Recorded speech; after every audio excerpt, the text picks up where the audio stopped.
Рахмат, урматтуу алып баруучу төрага, урматтуу министр, болочок мен сизди аванс менен колдойм.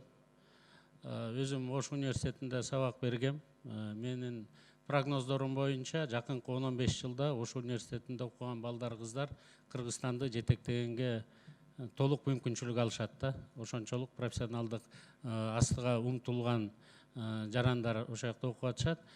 Сизге өтүнүч. Биз жакынкы арада бир бол фракциясы ушу билим берүү тармагы боюнча өзүбүздүн отурумубузда отургантабыз. Жакшы түшүнүп алсаңыз, школаны Кыргызстанда ким ачат?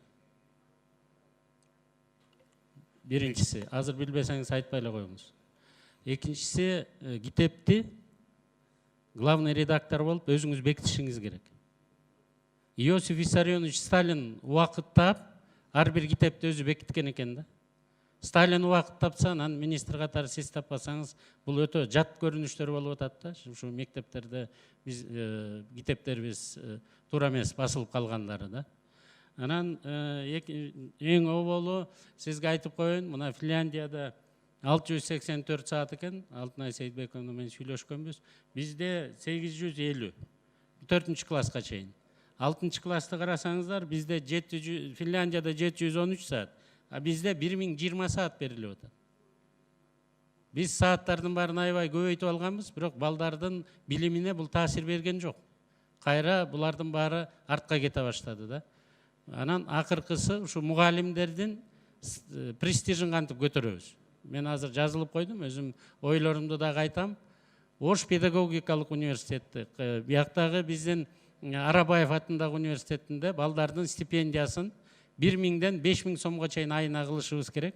Депозит молодого учителя деп эмитен айлык бере башташыбыз керек. Ошону менен биз эң мыкты студенттерди мыкты мугалим кылып даярдашыбыз керек. Ушу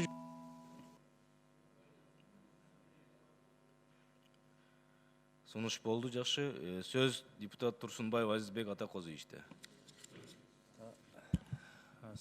Саламатсыздарбы, урматтуу депутаттар, урматтуу Каныбек Аббасович. Мен биринчиден сизди министр болуп шайланышыңыз менен чын жүрөктөн куттуктайм. Ишиңизде ийгиликтерди каалайм. Эми менде бир эки маселе бар, ошону айтып коеюн. Эми биринчи кезекте ушул мектептерде ушу билим берүү сапатына көңүл бурсаңыз жакшы болот эле да. Өзүңүз жакшы билесиз,